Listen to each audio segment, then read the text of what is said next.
Hey guys, welcome to the study with Mayank. मैं हूं आपका मयंक और आई ला रहा हूं मैं आपके लिए यूपीएससी सी सेट यानी सिविल सर्विसेज एप्टीट्यूड टेस्ट।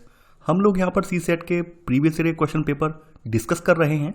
इसी क्रम में आपका जो है सी सेट 2020 का पेपर चल रहा था, तो आज इसका जो है पार्ट 2 डिस्कस करेंगे। तो चलिए स्टार्ट करते हैं आज का वीडियो। देखते हैं मैं क्या क्या डिस्कस करना है यहाँ पर। देखिए, आज आपका 26वां प्रश्न है। 4 संख्याओं P, Q, R और S के संबंध में 2 कथन स्टेटमेंट 1 और स्टेटमेंट 2 तथा उनके उपरांत एक प्रश्न दिया गया है। देखिए, इस तरह के जो प्रश्न होते हैं इन्हें डेटा सफिशिएंसी वाले प्रश्न कहा जाता है। और लगातार आप ये देख रहे होंगे कि 2017 के सी सेट के बाद इन प्रश्नों की जो बारंबारता है लगातार बढ़ती जा रही है। यानी 18 का पेपर उठाकर देख लीजिए, 19 का देख लीजिए और 20 का आप देख ही रहे हैं। तो आप देख रहे हैं साल दर साल ये प्रश्न बढ़ते जा रहे हैं। इनमें होता क्या है कि इनमें 2 स्टेटमेंट दे रखे होते हैं, बाद में एक प्रश्न पूछा जाता है और फिर यहाँ पर कुछ आंसर दे रखे होते हैं। जैसे क्या स्टेटमेंट 1 अकेले ही प्रश्न का उत्तर देने के लिए पर्याप्त है, या फिर 2 अकेले ही इसका उत्तर देने के लिए पर्याप्त है, या फिर दोनों को मिलाकर हम इसका उत्तर दे सकते हैं, या फिर दोनों स्टेटमेंट को मिलाकर हम उत्तर दे नहीं सकते हैं। तो इनमें से आपको चूज करना होता है। तो चलिए अब इसको सॉल्व करके देख लेते हैं। आई होप आपके माइंड में बहुत सारी चीज़ें क्लियर हो जाएंगी। स्टेटमेंट 1 में कहा गया है कि R जो है वो P और Q से बड़ा है। यानी कि यहाँ पर एक इस तरह से है और ये R जो है यहाँ पर, ये हम R इसमें ड्रॉ करके दिखा दे रहे हैं। R जो है वो किससे, P और Q से बड़ा है। अब देखिए, ध्यान देने वाली बात यह है, यहाँ पर पहले स्टेटमेंट से मैं निकल कर आ गया कि R जो है वो P और Q से बड़ा है। अब इसमें S का कोई जिक्र नहीं है। ध्यान देना, यहाँ पर S का कोई जिक्र नहीं है। इसमें जो जिक्र है वो हमने जिक्र कर लिया है। स्टेटमेंट 2 कह रहा है कि S सबसे बड़ा नहीं है। यानी स्टेटमेंट 2 में ये बात बोली गई है, S सबसे बड़ा नहीं है। यानी कि S सबसे बड़ा नहीं है, इसका मतलब क्या है, हो सकता है ये P और Q के बीच में हो सकता है ये P या Q से बड़ा हो। तो हम ये मान लेते हैं कि S यहाँ पर है। यानी कि ये P और Q से थोड़ा सा बड़ा है लेकिन R से छोटा है। अब देखिए, प्रश्न पूछा गया है कि 4 संख्याओं P, Q, R और S में कौन सा सबसे बड़ा है। तो ऑब्वियस सी बात है, केवल स्टेटमेंट 1 के आधार पर तो हम पता नहीं कर सकते थे, क्योंकि केवल स्टेटमेंट 1 में आपका S मिसिंग था। वहीं स्टेटमेंट 2 को उठाकर देख लें, स्टेटमेंट 2 में जो बात अगर नहीं बोली जाती तो हमें ये पता नहीं चल पाता कि S बड़ा है या छोटा है। तो हम यहाँ पर कह सकते हैं कि दोनों स्टेटमेंट को अगर हम दोनों कथन S1 और S2 एक साथ जो अगर उठा लें तो S1 और S2 एक साथ प्रश्न का उत्तर देने के लिए पर्याप्त हैं, किंतु ना तो अकेला S1 और ना ही अकेला S2 प्रश्न का उत्तर देने के लिए पर्याप्त है। यानी यहाँ पर आपका सही आंसर जो होगा वो C वाला होगा।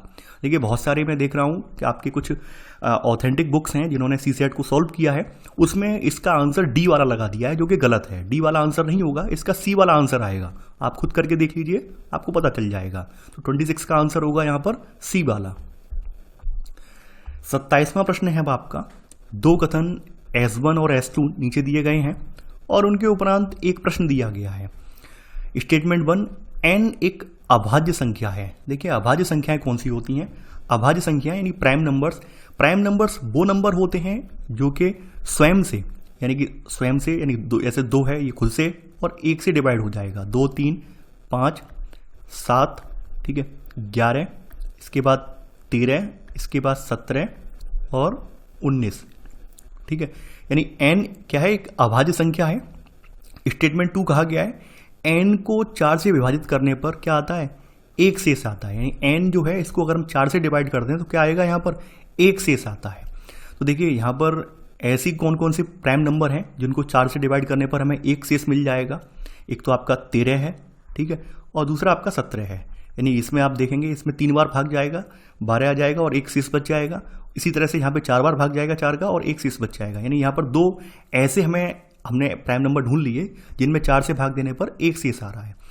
प्रश्न है, यदि n 10 और 20 के बीच एकमात्र प्राकृतिक संख्या है तो n क्या है। यानी कि यहाँ पर कहा गया है कि यदि n जो है ये 10 और 20 के बीच एकमात्र प्राकृतिक संख्या है। यानी कि n जो 10 और 20 के बीच आपकी प्राकृतिक कौन कौन सी संख्याएं हो गई, ये वाली संख्याएं आ गई आपकी 11 से लेकर 19, यानी 11, 13, 17, 19 ये वाली संख्याएं आ गई। और प्रश्न में पूछा गया यदि जो n है आपकी संख्या, तो ये 10 और 20 के बीच एकमात्र प्राकृतिक संख्या है तो n क्या है। यानी एकमात्र केवल एक ही नंबर हो तो फिर n क्या होगा। अब देखिए, हमें तो ये पता चल रहा है कि यहाँ पर 2 ऐसे प्राइम नंबर्स हैं जिनमें ये कंडीशन लाई कर रही है, जिनमें ये कंडीशन लग रही है। यानी यहाँ पर आप 13 में भाग देख लीजिए, यहाँ पर एक शेष बच रहा है, और 17 में देख लीजिए एक बच रहा है। तो यहाँ पर केवल एक नंबर कहाँ से आया, एक नंबर तो निकल कर आया ही नहीं। तो इसका मतलब क्या हुआ, इसका मतलब ये हुआ यहाँ पर कि S1 और S2 यानी चाहे स्टेटमेंट 1 उठा लें और स्टेटमेंट 2 उठा लें, ये एक साथ प्रश्न का उत्तर देने के लिए पर्याप्त सिद्ध नहीं हो रहे हैं। तो आंसर होगा आपका यहाँ पर 27 का डी वाला। तो आंसर है आपका यहाँ पर 27 का डी। 28वां प्रश्न है अब आपका, दो संख्याओं के संबंध में दो कथन स्टेटमेंट 1 और स्टेटमेंट 2 नीचे दिए गए हैं और उनके उपरांत एक प्रश्न दिया गया है। स्टेटमेंट 1 में कहा गया है उनका गुणनफल जो है 21 है, यानी कि यहाँ पर दो संख्याएं ऐसी हैं जिनका गुणनफल कितना है, 21 है। तो कौन कौन सी हो सकती हैं, एक तो एक ये वाला संख्या हो सकती है 1 गुणा 21, और दूसरी कौन सी हो सकती है, दूसरी आपकी 3 इंटू 7 ये हो सकती है, इनका गुणनफल 21 हो जाएगा। स्टेटमेंट 2 कहा गया है कि उनका योग 10 है। ऑब्वियस सी बात है, पहली वाली जो हमने जो गुणनफल बनाया है इसका योग तो 10 होगा नहीं भाई, इसका योग 10 होगा नहीं, इसका तो 22 हो जाएगा, ये तो हो ही नहीं सकता है। इस वाले का योग जरूर हो रहा है, यानी 3 + 7 यानी इसका योग 10 हो रहा है। तो यानी कि आप देखेंगे वे दो संख्याएं क्या हैं, वो दो संख्याएं आपकी 3 और 7 हैं। लेकिन आप यहां पर आप ये देखेंगे कि यहां पर भी केवल एक स्टेटमेंट पर्याप्त नहीं है आंसर देने के लिए, आपको दोनों स्टेटमेंट को मिलाकर उपयोग करना पड़ेगा। यानी कि यहां पर आंसर आपका क्या आ जाएगा, दोनों कथन S1 और S2 एक साथ प्रश्न का उत्तर देने के लिए पर्याप्त हैं, किंतु ना तो अकेला S1 और ना ही अकेला S2 प्रश्न का उत्तर देने के लिए पर्याप्त है। तो यहां पर आंसर होगा 28 का सी वाला। 29वां प्रश्न है अब आपका, गुणनफल दे रखा है आपका यहाँ पर 1 गुणा 5 गुणा 10 गुणा 15 गुणा 20 गुणा 25 गुणा 30 ऐसे करके यहाँ पर 60 तक ये गुणनफल दिया हुआ है। इसके अंत में कितने शून्य होंगे। देखिए ये इस तरह के जो प्रश्न होते हैं इसमें थोड़ा सा लॉजिक आपको लगाना पड़ेगा और आपको आंसर प्राप्त हो जाएगा। तो हमें पता है कि जो 5 का गुणनफल होता है उसमें अगर 5 का अगर हम 2 से मल्टीप्लाई करें, 5 का अगर 2 से करें तो क्या आ जाएगा हमारा, यानी इसमें हमें शून्य प्राप्त हो जाता है। आप यानी 5 का 2 से करें तो हमें शून्य प्राप्त हो जाता है, ये हम बात जानते हैं। तो हम यहाँ पर सिंपली क्या करेंगे कि जो जो आपका गुणनफल दिया हुआ है इसको इसी तरह से तोड़कर लिख लेंगे, यानी 5 × 2 के मल्टीप्लायर में तोड़कर लिख लेंगे और बाद में इसको सबको काउंट कर लेंगे। तो इससे हमें पता चल जाएगा कि कितने यहाँ पर शून्य निकल कर आ रहे हैं। तो यहाँ पर हम लिख लेते हैं। देखिए एक तो आपका ये एक पेयर तो आपका ये वाला ही बन गया एज इट इज, यानी 1 गुणा 5 ये वाला बन गया। एक ये वाला बन रहा है आपका 10, यानी इसको हम किस तरह से लिख सकते हैं, इसको हम 5 × 2 इस तरह से लिख सकते हैं। इसको हम कैसे लिख सकते हैं, 5 × 3 के रूप में लिख सकते हैं, इसको 5 × 3, ठीक है। इसको कैसे लिख सकते हैं, यानी कि ये 20 है तो 5 × 4 यानी कि 5 × 2 की पावर 2 के रूप में से लिख सकते हैं 20 को। यहाँ तक बात क्लियर है। यहाँ पर 25 है आपका तो इसको 5 × 5 लिख सकते हैं हम, ठीक है। 30 है आपका यहाँ पर, तो 30 को कैसे लिख सकते हैं, 30 को अगर हमें लिखना हो तो 5 × 2 × 3, ठीक है, यानी 5 दूनी 10 3 30 हो गया आपका। इसको इस तरह से हम लिख सकते हैं यहाँ पर। ठीक इसी तरह से 35 को लिखना है तो 35 को कैसे करेंगे हम, 5 × 7 करके लिख सकते हैं इसको। 40 को अगर लिखना है तो 40 को कैसे लिखेंगे, 40 को लिखने के लिए आपका हो जाएगा 5 × 2 × 2 की पावर 3, ठीक है, ये 40 यहाँ तक हो गया। 45 को आपको करना हो तो 45 कैसा होगा, 45 के लिए 5 × 3 की पावर 2 इस तरह से लिख सकते हैं, ठीक है। 50 के लिए कैसे लिखेंगे हम, 50 को हम यहाँ पर यानी कि इसमें 5 × 2 यानी 25 और 2 तो क्या हो जाएगा 50 हो जाएगा। 55 को 5 × 11 के रूप में लिख सकते हैं, ठीक है। और 60 को हम कैसे लिख सकते हैं, 60 को हम यहाँ पे लिखेंगे यानी कि 5 × 2 की पावर 2 बार, ठीक है, और फिर × 3। तो आपका इस तरह से हमने ये तोड़ तोड़ कर लिख लिए हैं, ठीक है। हम इसको अंडरलाइन अभी हम कर देते हैं ताकि आपको समझ में आ जाएगा। ये तोड़ तोड़ के मैंने लिख दिए, ये ठीक है, ये ठीक है। अब यहाँ पर हम क्या करेंगे, यहाँ पर हम पहले हम काउंट करेंगे कि कितने 5 आ रहे हैं इसमें टोटल। तो आप यहाँ पे काउंट कर लीजिए कितने 5 आ रहे हैं। यहाँ पर 1 2 3 4 5 6 7 8 9 10 11 12 13 14, यानी कि यहाँ पर 5 जो है ये 14 टाइम आ रहे हैं, 14 बार आ रहे हैं।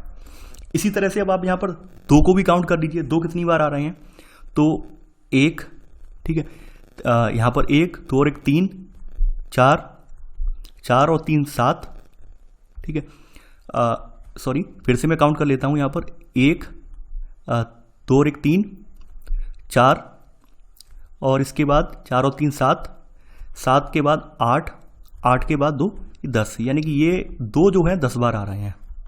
इसके अलावा बाद बाकी बचे कौन कौन से बचे हैं, एक तो 3 टू द पावर 5 बचा है, यानी 3 को काउंट कर लीजिए, 1 2, ठीक है, यहाँ 4 और 1 5, यानी ये 3 जो है 5 बार आ रहा है, और एक बार आपका जो है 7 आ रहा है, और एक बार आपका 11 आ रहा है। अब चूंकि हम पहले ही ये बात जान चुके हैं कि 5 × 2 का जो मल्टीप्लाई होता है इसमें शून्य आता है, बाद बाकी में किसी में भी शून्य नहीं आता है, तो हम बाद बाकी जो बचे हुए हैं इन सबको हटा देंगे। इन सबका कोई मतलब ही नहीं है, क्योंकि भाई इनका मल्टीप्लाई करने से शून्य नहीं आता है। तो अगर हम यहाँ पर 5 जो, अगर ये 5 जो ये दिया हुआ है 5 की पावर 14, इसको कुछ इस तरह से लिख सकते हैं हम, 5 की पावर 10 इंटू 5 की पावर 4 इंटू 2 की पावर 10 लिख सकते हैं ऑब्वियसली बात, तोड़ के लिख सकते हैं हम आराम से। तो हम ऊपर ये जान चुके हैं कि 5 और 2 का जो मल्टीप्लाई होता है इसमें शून्य आता है, तो ऑब्वियसली बात है कि यहाँ पर 5 की पावर जो 10 है और 2 की पावर 10 है, इसमें शून्य कितनी बार आएगा, इसमें 10 टाइम्स शून्य आएगा कि नहीं आएगा, बिल्कुल आएगा, 10 बार शून्य आएगा। तो यही आपका आंसर होगा। तो यहाँ पर आंसर होगा 29 का ए वाला, यानी हमने बाद बाकी ये हटा दिए, बाद बाकी एक तो ये वाला 3 7 और 11 वाला पोर्शन हटा दिया, और 5 में हमने पेयर बनाने के लिए, क्योंकि 5 और 2 का मल्टीप्लाई बराबर बराबर करेंगे तभी तो शून्य प्राप्त होगा, तो 5 और 2 का मल्टीप्लाई अगर 10 टाइम कर देंगे तो 10 शून्य में प्राप्त हो जाएंगे। तो यही आपका 29 का आंसर है। तो आंसर है यहाँ पर ए वाला। तो आपको ऐसे करके यहाँ पर 10 टाइम्स 0 प्राप्त हो जाएंगे। देखिए इस तरह के प्रश्नों के लिए आपको लॉजिकली थोड़ा सोचना पड़ेगा, तब आप प्रश्न सॉल्व कर पाएंगे, अन्यथा आप ये प्रश्न सॉल्व नहीं कर पाएंगे। तो यहाँ पर आंसर है आपका 29 का ए वाला। 30वां प्रश्न है अब आपका, माना कि x बाई जेड 3 अंकों की एक संख्या है जहां x plus by plus Z 3 का गुणांक नहीं है। यानी कहने का मतलब क्या है कि x बाई जेड आप एक संख्या जो मानेंगे, तो ये संख्या का इन संख्या के जो अंक हैं, तीनों अंक हैं, इनका जो योग होगा वो 3 से डिवाइड नहीं होगा, ये बात यहाँ पर बता दी गई है। तब x Y Z plus Y Z X plus Z X Y विभाज्य नहीं है। तो सबसे पहले हमें जो कंडीशन पहली वाली दी हुई है ये मैं आपको बता देता हूँ ताकि आपको समझ में आ जाए। जैसे मान लेते हैं कि हमने x बाई जेड, x बराबर 1 मान लिया, y बराबर 2 मान लिया, z बराबर 3 मान लिया। तो यहाँ पर जो बोला गया है कि x plus by plus Z 3 का गुणांक नहीं है। अब देखिए x plus by plus Z का अगर सम करेंगे तो क्या आ जाएगा, 6 आ जाएगा, यानी ये 3 से डिवाइड हो जाएगा। जबकि ये बात साफ साफ प्रतिबंधित है, यहाँ पे मना कर दिया गया है कि आप इस तरह का चूज नहीं करेंगे जो कि 3 का गुणांक हो जाए। ठीक है, ये आपको नहीं चूज नहीं करना है। तो हम ये मान लेते हैं कि जो x, ये y और ये z, हम इस तरह के यहाँ पर ये अंक मान लेते हैं जो कि 3 से डिवाइड नहीं होंगे। तो हमने x का मान 1 मान लिया, y का हमने यहाँ पर 2 मान लिया, और z का हमने क्या मान लिया, हमने यहाँ पर z का जो माना है 4 मान लिया। ठीक है, तो इनका x प्लस बाई जेड का अगर आप सम करेंगे कितना आएगा, सम 7 आ जाएगा, 1 2 और 4 7 आ जाएगा। अब देखिए यहाँ पर ये x बाई जेड दे रखा है, अब इसी तरह से आपको बाई जेड एक्स उठाना है। ठीक है, ये तो एक्स वाई जेड आपने 124 उठा लिया, बाई जेड एक्स कर लीजिए। तो बाई जेड एक्स क्या होगा, 2 4 1, ठीक है, प्लस जेड एक्स वाई क्या होगा, जेड एक्स वाई, जेड का मान हमने 4 मान के चले हैं जेड बराबर, तो जेड बराबर क्या आ जाएगा 4, ये आपका 1 और ये आपका ये 2 हो जाएगा। अब करना क्या है, ये X Y Z plus Y Z X plus Z X Y, इन सबको जोड़ देना है। आप इन सबको जोड़ दीजिए, कितना आ गया, ये 7 ये 7 ये 7 आ गया। ठीक है, यानी 777 हमें संख्या प्राप्त हो गई। अब यहाँ पे चेक करते हैं क्या ये 777, ये 4 जो ऑप्शन दिए इनमें से किन किन से विभाजित है और किन किन से विभाजित नहीं है, ये हम चेक कर लेते हैं। देखिए 3 की डिविजिबिलिटी वाला जो रूल होता है वो रूल ये कहता है कि मान लीजिए कोई संख्या है, अगर उसके अंकों का जो जोड़ है, अंकों का जोड़ हम अगर निकाल लें, यहाँ पे कितना हो गया अंकों का जोड़, 7 प्लस 7 प्लस 7, ये 21 आ जाएगा, यानी ये 3 से डिवाइड है। ठीक है, यानी 3 से ये विभाजित है ये वाली संख्या। अब 9 से चेक कर देते हैं, क्या 9 से 777 डिवाइड है। देखिए 9 से अगर आप चेक करेंगे तो ये संख्या 9 से डिवाइड नहीं है। ठीक है, 37 से अगर आप ट्राई करें तो 37 से भी ये डिवाइड है। x plus by plus Z से अगर ट्राई करें तो x बाई जेड हम क्या मान के चले हैं, 1 2 4 और इनका योग कितना है, 7 है। अब 7 से अगर आप इसको डिवाइड करेंगे तो ऑब्वियसली बात आराम से डिवाइड हो जाएगी ये, यानी 37 से भी डिवाइड है ये, x प्लस बाई जेड से भी डिवाइड है। किससे डिवाइड नहीं है, ये 9 से डिवाइड नहीं है। तो आपका 30वें का आंसर होगा आपका बी वाला, यानी कि 9 से। 31वां प्रश्न है अब आपका, माना कि p q, r इस प्रकार की प्राकृतिक संख्याएं हैं कि p माइनस 2016 बराबर क्या है, Q प्लस 2017 के बराबर है, और Q प्लस 2017 का जो जोड़ है वो R माइनस 2018 के बराबर है। इसके अलावा R माइनस 2018 जो है वो S प्लस 2019 के बराबर है। देखिए, इस तरह के प्रश्नों को सॉल्व करने के लिए हम क्या करते हैं, क्योंकि ये सभी बराबर बराबर हैं, तो हमने मान लिया कि ये सब जो है किसी K के बराबर हैं। ठीक है, K कोई कांस्टेंट है उसके बराबर हैं। ये हमें नहीं पता K का मान कितना है, लेकिन हम ये मान लेते हैं कि ये जो संख्याएं हैं सब ये K के बराबर हैं। तो 1 बाई 1 करके हम क्या करेंगे, इनको सॉल्व करते जाएंगे, उससे हमें इन्हें समझने में आसानी होगी। तो सबसे पहले हम ये मान लेते हैं P माइनस 2016 को सॉल्व करते हैं कि P माइनस 2016 बराबर कितना है आपका, ये K के बराबर है। अब इसको सॉल्व कर लीजिए आप, ऑब्वियस सी बात है, जो ये माइनस वाला 2016 है ये K में जुड़ जाएगा, तो ये इस तरह से संख्या बन जाएगी। P बराबर क्या हो जाएगा, K प्लस 2016, यानी K का कोई मान जो है उसमें 2016 का एडिशन हो रहा है। इसी तरह से Q को आप निकाल लीजिए, तो Q कितना बन जाएगा, Q प्लस 2017 बराबर क्या हो जाएगा, K हो जाएगा। इसको आप सॉल्व करेंगे तो क्या आ जाएगा, यहाँ पर ये Q इधर जो 2017 जुड़ रहे हैं K की तरफ जाएंगे तो Q में से ये घट जाएंगे, तो ये क्या हो जाएगा, Q बराबर क्या हो जाएगा, K माइनस 2017 हो जाएगा। आगे अब बढ़ते हैं, अब R को कर लीजिए, R माइनस 2018 बराबर क्या है, यहाँ पर K हो जाएगा, और आप इसको करेंगे तो क्या आ जाएगा, यानी कि R बराबर आपका हो जाएगा K प्लस 2018 हो जाएगा। ठीक है, S को कर लीजिए इसी तरह से, S प्लस 2019 बराबर क्या हो जाएगा, K। ठीक है, और इसको जब आप सॉल्व करेंगे तो क्या आ जाएगा, S बराबर K माइनस 2019। अब देखिए, ध्यान देना थोड़ा सा, यहाँ पर आप लॉजिकली सोचने वाली बात है। देखिए, यहाँ पर मान लीजिए K का कोई मान है। ठीक है, K का कोई मान है, यानी कोई भी मान हो सकता है। हम सपोज दैट मान लेते हैं 2000 है K का मान, K का मान हम 2000 मान लेते हैं। तो आप ये देख पा रहे हैं कि यहाँ पर किसका मान ज़्यादा होगा। अगर हम 2000, देखिए सबसे पहले तो ये जो घट रहे हैं नंबर, जैसे 2017 वाला घट रहा है, 2019 वाला घट रहा है, तो ऑब्वियस सी बात है ये तो नहीं होंगे भाई। अगर हम मान लीजिए यहाँ पर K का मान 2000 रख देते हैं, K का मान हमने अज्यूम कर लिया K बराबर 2000 है। अगर आप यहाँ पर K का मान 2000 रखेंगे तो क्या पाएंगे, क्या Q की वैल्यू ज़्यादा आएगी, नहीं आएगी, Q की वैल्यू कम आएगी। इसके अलावा आप S की भी वैल्यू देखेंगे, S की भी वैल्यू कम आएगी। अब K की जो यहाँ पर देखें, K का मान अगर 2000 रखने पर सबसे ज़्यादा वैल्यू हमें कहाँ प्राप्त हो रही है, K का मान अगर सबसे 2000 आप रखेंगे तो सबसे ज़्यादा वैल्यू आपको प्राप्त हो रही है वो R पर प्राप्त हो रही है। यानी आप यहाँ पर रखकर देख लीजिए, 2000 प्लस 2018, देखिए मैंने अपनी तरफ से मान लिया है K का मान, K का कोई मान नहीं है, मतलब मान लिया है हमने। और यहाँ पर भी आप रख के देख लीजिए 2000 इस तरह से, और प्लस 2016, क्योंकि ये यहाँ पर ऐड हो रहा है तो ये ऑब्वियस सी बात है ये दो संख्याएं बड़ी होंगी, और इनमें सबसे ज़्यादा बड़ी कौन सी होगी, R वाली संख्या जो है सबसे ज़्यादा बड़ी होगी। यानी कहने का मतलब क्या है कि यहाँ पर सबसे बड़ी जो प्राकृतिक संख्या होगी वो R वाली होगी, तो आंसर है 31 का C वाला। ठीक है, आई होप आपको समझ में आ गया होगा, क्योंकि ये घटने वाली जो है ये तो होंगे ही नहीं बड़े भाई। आप Q में आप K का मान हमने 2000 अज्यूम किया, माना है हमने, तो आप यहाँ पे रख के देख लीजिए, 2000 में से 2017 आप घटाएंगे तो क्या Q का मान ज़्यादा आएगा, नहीं आएगा, नेगेटिव आएगा। इसको घटा के देख लीजिए, इसका भी नेगेटिव में आएगा। सबसे ज़्यादा सर्वाधिक मान हमें कहाँ प्राप्त हो रहा है, सर्वाधिक मान हमें R पर प्राप्त हो रहा है। यानी R में अगर हम K का मान यहाँ पे 2000 रख देते हैं तो यहाँ पर 2018 इसमें अगर जोड़ देंगे तो यहाँ पर हमें सर्वाधिक मान प्राप्त हो रहा है, यानी कि यहाँ पर R जो है वो सबसे बड़ी प्राकृतिक संख्या है। तो यहाँ पर 31 का आंसर होगा आपका C वाला। 32वां प्रश्न है अब आपका, 5 अंकों की कितनी अभाज्य संख्याएं अंकों 1, 2, 3, 4 और 5 के द्वारा बिना अंकों की पुनरावृत्ति किए हुए बनाई जा सकती हैं। यानी कि यहाँ पर पूछा गया है कि यहाँ पर 5 अंकों की कितनी अभाज्य संख्याएं 1, 2, 3, 4 और 5 के द्वारा बिना अंकों की रिपीटिशन किए हुए बनाई जा सकती हैं, कितनी संख्याएं बनाई जा सकती हैं।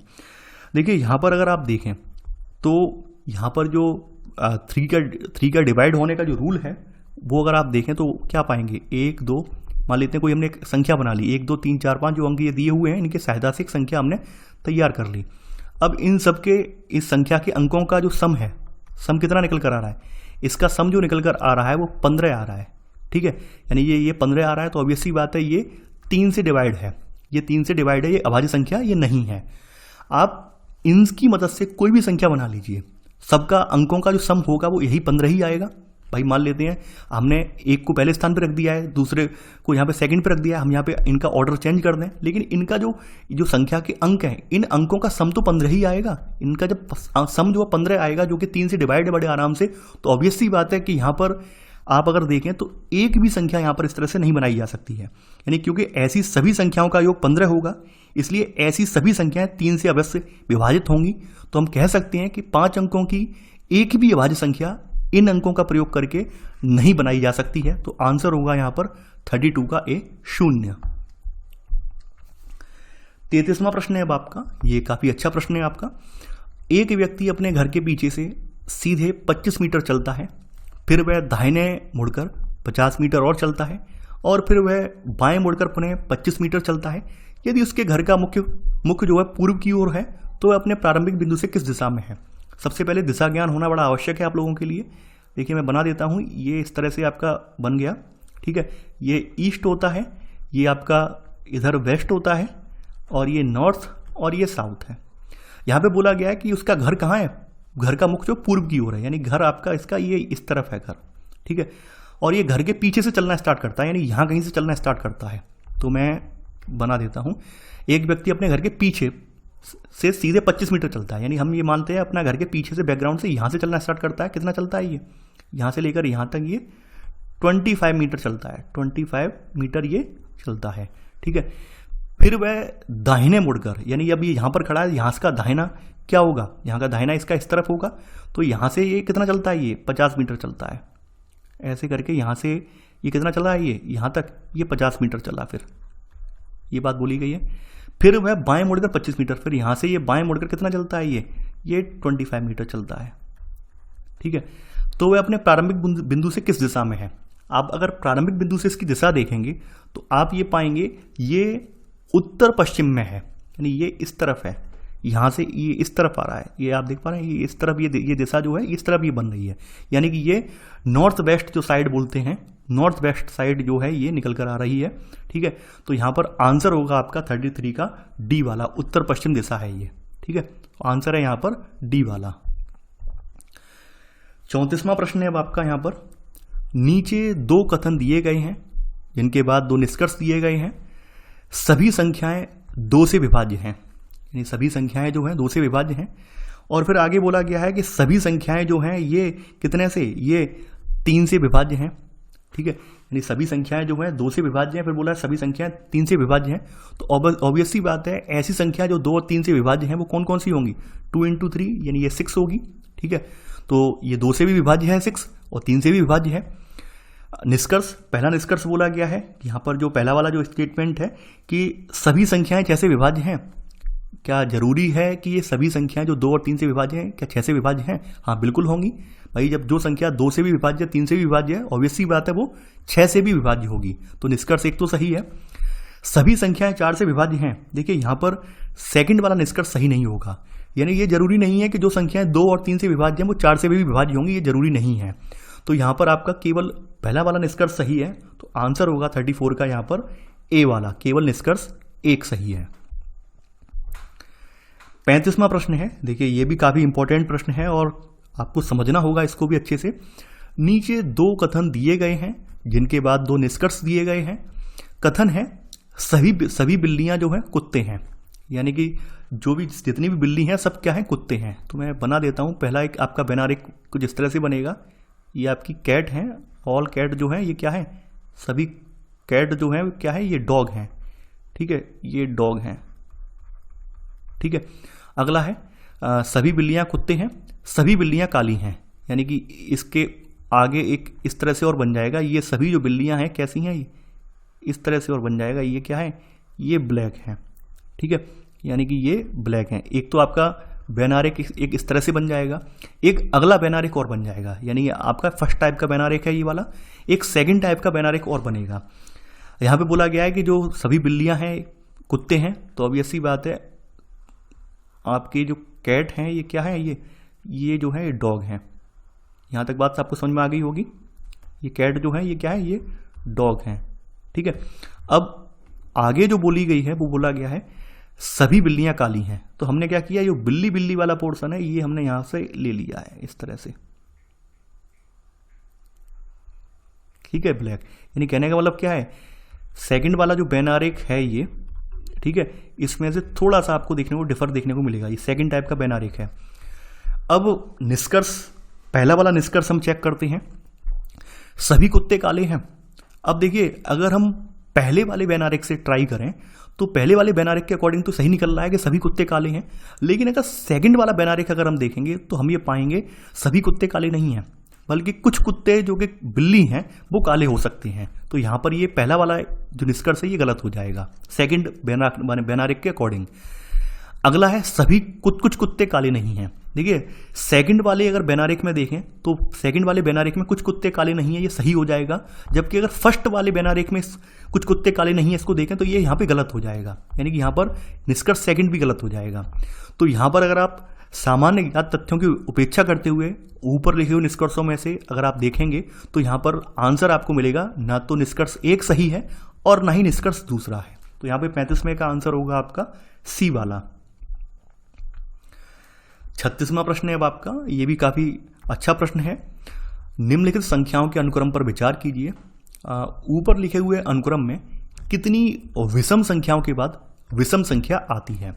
देखिए इस तरह के में कुछ भी नहीं करना है आपको विषम संख्याएं आइडेंटिफाई करनी है, ऑड नंबर्स देखने हैं, ठीक है। यानी कि हमें ज्ञात करना है कि कितनी ऑड संख्याओं के बाद ऑड आ रही हैं, ऑड के बाद ऑड कौन कौन से आ रहे हैं, ठीक है। ऑड इवन तो पढ़ा ही होगा आपने, तो आप देख पा रहे हैं एक तो ये ऑड है, 5 क्या है, एक ऑड है और इसके पीछे भी एक ऑड आ रहा है, एक आ रहा है, ठीक है। ये बात आपने क्लियर कर ली। इसी तरह से आप देखेंगे 7 क्या है, एक ऑड है और 7 के ठीक पीछे क्या है, 3, ये भी एक ऑड आ रहा है, ठीक है। 3 एक ऑड है और 3 के ठीक पीछे भी एक ऑड आ रहा है, ठीक है। ये भी आप देख पा रहे हैं यहाँ पर। इसी तरह से आगे बढ़ेंगे तो 5 क्या है, 5 भी आपका एक ऑड है और ऑड के पीछे 7, ये भी एक ऑड आ रहा है, ठीक है। आगे बढ़ेंगे यहाँ पर इसी तरह से 3, ये वाला 3 है, इसके पीछे भी एक ऑड आ रहा है, एक आ रहा है, ठीक है। एक के पीछे भी यहाँ पर ऑड आ रहा है, ये आ रहा है, ठीक है, आप देख पा रहे हैं। तो ऐसे करके कुल मिलाकर आपको कितने केसेस देखने को मिलेंगे, पहला केस, दूसरा केस, तीसरा केस, चौथा केस, पांचवा और ये छठा। यानी कि आप देखेंगे 6 केसेस यहाँ पर हमें इस पूरे जो आपकी संख्या जो अंक दिए हैं इनमें 6 ऐसे केस हैं जो कि आपकी ये कंडीशन को फुलफिल कर रहे हैं। तो यहाँ पर 36 का आंसर होगा आपका बी वाला। देखिए ये रीजनिंग के प्रश्न हैं, इनमें कोई लॉजिक ज़्यादा नहीं लगाना पड़ता है, केवल सिंपली आपको अंडरस्टैंड करना है और ऐसे ही करके आपको छांट लेना है। तो यहाँ 36वें का आंसर होगा आपका बी वाला। 37वां प्रश्न है आपका, लड़कों की एक पंक्ति में ए बाएं छोर से 16वें स्थान पर है और वी दाएं छोर से 18वें स्थान पर है। जी ए की दाईं ओर 11वें और वी से तीसरे स्थान पर दाहिनी छोर की ओर है। पंक्ति में कितने लड़के हैं। देखिए कुछ इस तरह से है आपकी पंक्ति, ठीक है। मैंने काफी बड़ी बना दे रहा हूं ताकि समझने में आसानी हो। ये लेफ्ट साइड है ये वाली और ये राइट साइड है। ये तो आप जानते होंगे, ये लेफ्ट हो गया और ये राइट हो गया। लड़कों की एक पंक्ति में ए बाएं छोर से 16वें स्थान पर है, यानी कि ए जो है बाएं छोर से यहां पर, ठीक है। ये जो है ए है आपका और ये कितना है, ये 16वें स्थान पर है, 16th पर है, ठीक है। इसके अलावा जो वी है ये दाईं ओर से 18वें स्थान पर है, यानी वी कहीं यहाँ पर यहाँ कहीं है ये, ठीक है। और ये दाईं ओर से राइट साइड से कितना कौन से पे 18th पर है। अब देखिए ध्यान देना यहाँ पर ए बाईं साइड से 16वें पे है, यानी इसका मतलब क्या है कि इसके बीच में यहाँ से लेकर यहाँ तक कितने लोग लड़के हैं, 15 लड़के तो हैं ही हैं ये, ठीक। इसी तरह से वी की तरफ देखें तो बी 18वें पर है, तो यानी इस बी के राइट साइड में कितने हैं, 17 लड़के हैं यहाँ से यहाँ तक बात क्लियर हो गई होगी आपके, ठीक है। चलिए आगे यहाँ पर बताया गया है जी ए की दाईं ओर 11वें और बी से तीसरे स्थान पर दाहिनी ओर है, यानी कि जो जी है, एक कोई जी है वो यहां पर है, ये आपका जी वाला है, ठीक है। ये अगर यहां से यहां देखें तो ये क्या है, जी जो है वी से तीसरे स्थान पर है, यानी वी के तीसरे स्थान पर पड़ रहा है, यानी कि 1, 2 और 3, यानी वी से ये तीसरे स्थान पर है।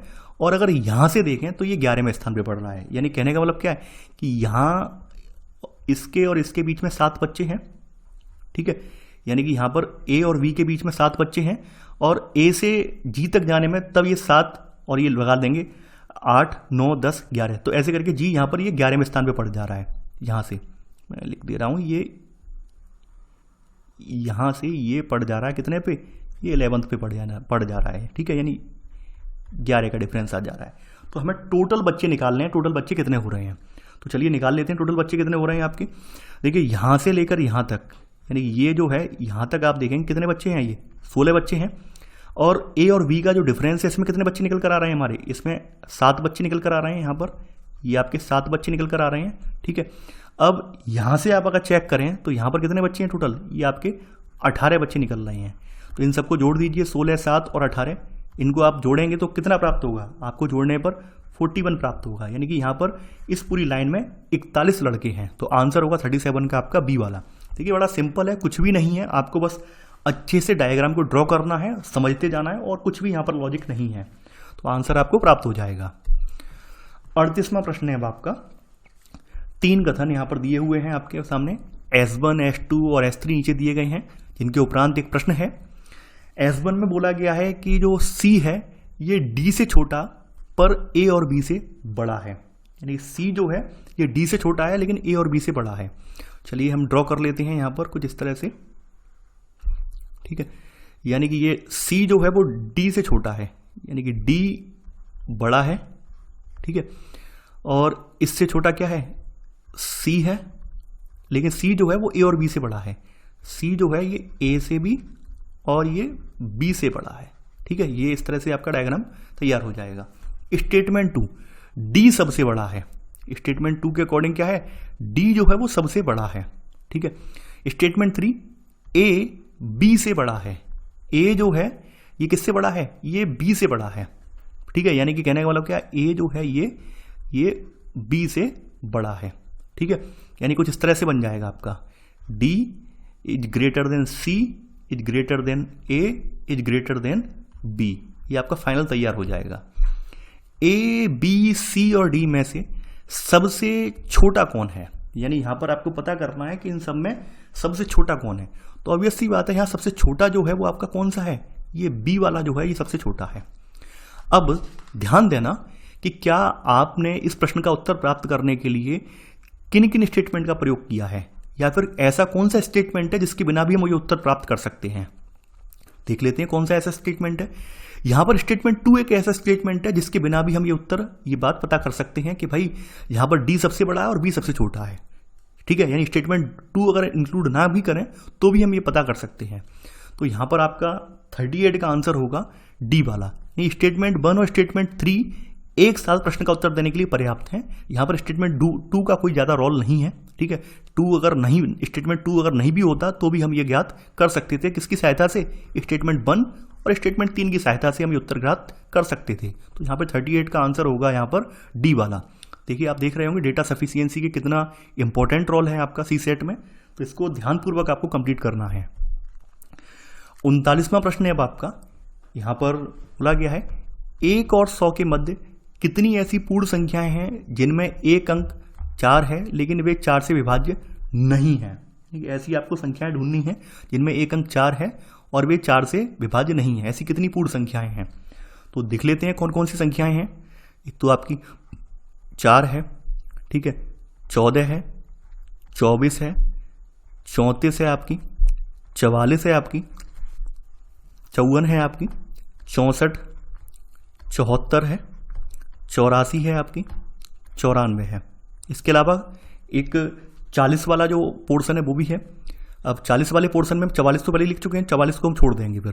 तो 40 है आपकी, 41, 42, 43, 44 हम यहाँ लिख चुके हैं तो 45 लिखेंगे, 45, 46, 47, 48 और 49। अब इनमें हमें ये देखना है ऐसी कौन सी संख्या है जो 4 से पूरी तरह से विभाज्य है। 4 से विभाज्य होने वाली कौन कौन सी यहाँ पे संख्याएं हैं आपकी। एक तो आपकी ये वाली विभाज्य है 4 से पूरी तरह से, 24 आपकी विभाज्य है 4 से पूरी तरह से। इसके अलावा 44 वाली जो है ये भी 4 से पूरी तरह से विभाज्य है, ठीक है। इसके अलावा 64 जो है ये भी 4 से पूरी तरह से विभाज्य है। इसके अलावा 84 जो है ये भी 4 से पूरी तरह से विभाज्य है आपकी, ठीक है। इधर आपकी 40 4 से विभाज्य है।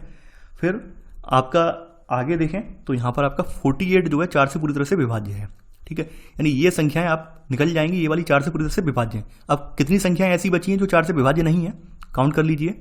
और जिनमें 4 आ रहा है 1, 2, 3, 4, 5, 6, 7, 8, 9, 10, 11, 12।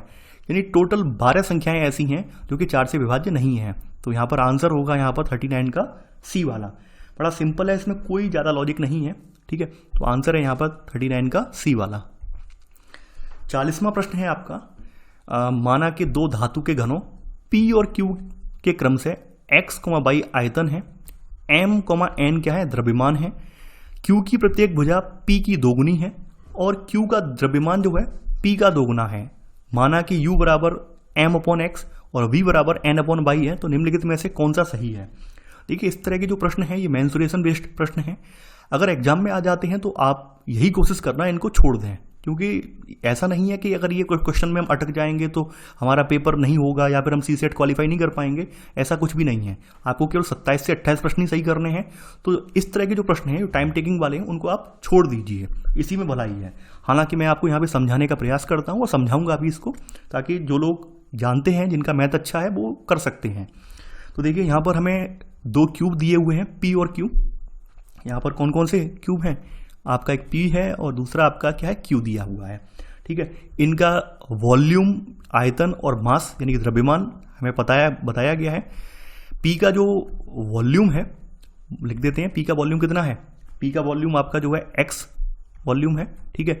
Q का द्रव्यमान कितना है, सॉरी Q का वॉल्यूम कितना है, Q का y है, ठीक। इसी तरह से P का जो द्रव्यमान है वो कितना है, m है, ठीक है। ये मास है, ये मैंने मास लिखा है। और Q का द्रव्यमान कितना है, n लिखा हुआ है। ये बात यहाँ तक आपके पास क्लियर हो गई होगी। अब जो प्रश्न में कहा गया है उसको आप देख लीजिए। प्रश्न में बोला गया है कि Q की प्रत्येक भुजा P की दोगुनी है। यानी जो प्रश्न है आपका, जो क्वेश्चन है, क्वेश्चन जो बोल रहा है उसके अकॉर्डिंग हम लिख लेते हैं जो P है, यानी यहाँ बोला गया Q की प्रत्येक भुजा P की दोगुनी है। हम मान लेते हैं P की जो भुजा है, P की भुजा कितनी है, A है, तो Q की भुजा कितनी होगी, प्रश्न के अकॉर्डिंग Q बराबर होगा आपका 2A होगा। जैसा कि बोला गया कि Q की प्रत्येक भुजा P की दोगुनी है, तो आपका इस अकॉर्डिंग होगा। तो फिर वॉल्यूम क्या होगा भाई, जब ये कंडीशन बता दी गई तो फिर वॉल्यूम क्या होगा, वॉल्यूम P, ठीक है। वॉल्यूम निकाल लेते हैं, कितना हो गया, ये हो गया आपका AQ हो गया P वाले घन का, और वहीं Q वाले घन का कितना हो गया आपका, Q वाले घन का वॉल्यूम आप निकाल लीजिए, ये हो गया आपका 2A का होल क्यू, यानी कि ये हो गया 8AQ हो गया। यहाँ तक बात क्लियर है, यानी हमने वॉल्यूम निकाल लिया, ठीक है, जो हमें कंडीशन दी हुई थी। अब इसका मास निकाल लेते हैं, यानी कि हम जो P वाला क्यूब है इसका मास पहले निकाल लेते हैं, ठीक है। तो निकाल लीजिए इसका मास ऑफ आपका जो P वाला क्यूब है, इसका मास पहले निकाल लेते हैं। PM बराबर कितना हो गया, ये हो गया आपका U इंटू ये आपका जो है X है, ठीक है। तो यहाँ पर आप जब इसमें, ठीक है, इसका मास में ये रखेंगे, ये वाली वैल्यू, इसकी भुजा का आयतन रखेंगे, तो कितना हो जाएगा, ये हो जाएगा आपका U इंटू AQ हो जाएगा, ठीक है। ये इक्वेशन बन जाएगी।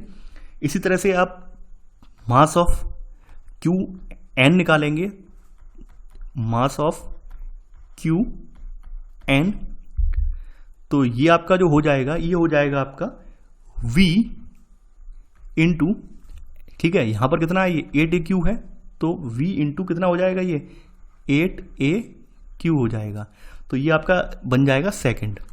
अब यहां पर अगर आप देखें तो यहां पर हमें ये कंडीशन यहां पर भी बोली गई है कि जो द्रव्यमान है, यानी कि यहां पर बोला गया है और Q का द्रव्यमान P का दोगुना है, यानी Q का जो द्रव्यमान है, ये कंडीशन में बोला गया है किसका, P का दोगुना है। यानी कि आपके प्रश्न के अकॉर्डिंग जो बात कही गई है उसको हम यहाँ पर लिख लेते हैं, जो बात यहाँ पर बोली गई है। यहाँ पर जो बोला गया है कि यहाँ पर बोला गया है Q जो N है, यानी Q का जो द्रव्यमान है, ये किसका, P का दोगुना है, ठीक है। यानी कि ये twice into mass of P, ठीक है। P वाला जो क्यूब है इसका डबल है, तो आप रख दीजिए इसमें। अब देखिए QN का हमने मास कितना निकाला है, QN का हमारा मास निकल कर आ रहा है V इंटू 8AQ, ठीक है, बराबर। अब ट्वाइस आपका यहाँ पर ये PN का मास कितना निकला है, U इंटू AQ निकला है, तो U इंटू AQ, और ये 2 टाइम है, ठीक है। तो यहाँ पर हम 2 इसमें कर देते हैं, 2 हमने लिखना मैं भूल गया हूँ, यहाँ पर 2 टाइम है ये, ठीक है। आप इसको कर दीजिए, इससे A से ये A कट गया, ये जो A है इस 3 बार ये कट गया, तो कितना आ गया आपका, ये आ जाएगा आपका 3v बराबर आपका आ जाएगा u। ठीक है, तो यही आपका आंसर है। सॉरी, ये 3 बार नहीं, ये 4 बार कटेगा, मैं गलती से लिख दिया है, ये 4 बार कटेगा। इरेज कर देता हूँ मैं यहाँ पर, दोबारा से यहाँ पर लिख के बता देता हूँ।